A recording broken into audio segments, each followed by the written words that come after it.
আসসালামু আলাইকুম। এই শাড়িটির বয়স 100 বছরের মতন বা এরকম হয়ে গেছে। স্বদেশী আন্দোলনের সময়কার শাড়ি।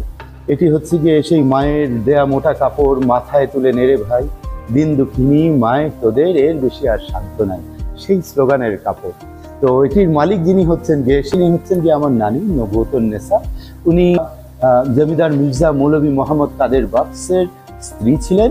আর তার পিতার নাম ছিল জমিদার নুরুল হক সাহেব। ওনার জমিদারি ছিল জলপাইগুড়ি শিলিগুড়ি। আমার নানা একজন রাজনৈতিক ব্যক্তিত্ব ছিলেন।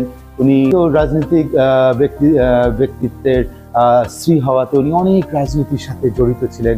উনি হচ্ছে গিয়ে আপনার খুব ভালো বক্তা ছিলেন এবং উনি বিভিন্ন জায়গায় যেতেন স্বদেশী আন্দোলনে, বিভিন্ন মিটিং করতে, নারীদের সংগঠিত করা, বিভিন্ন জায়গায় গিয়ে ফোরামে গিয়ে কথা বলা, এগুলো কাজ উনি অনেক করেছেন।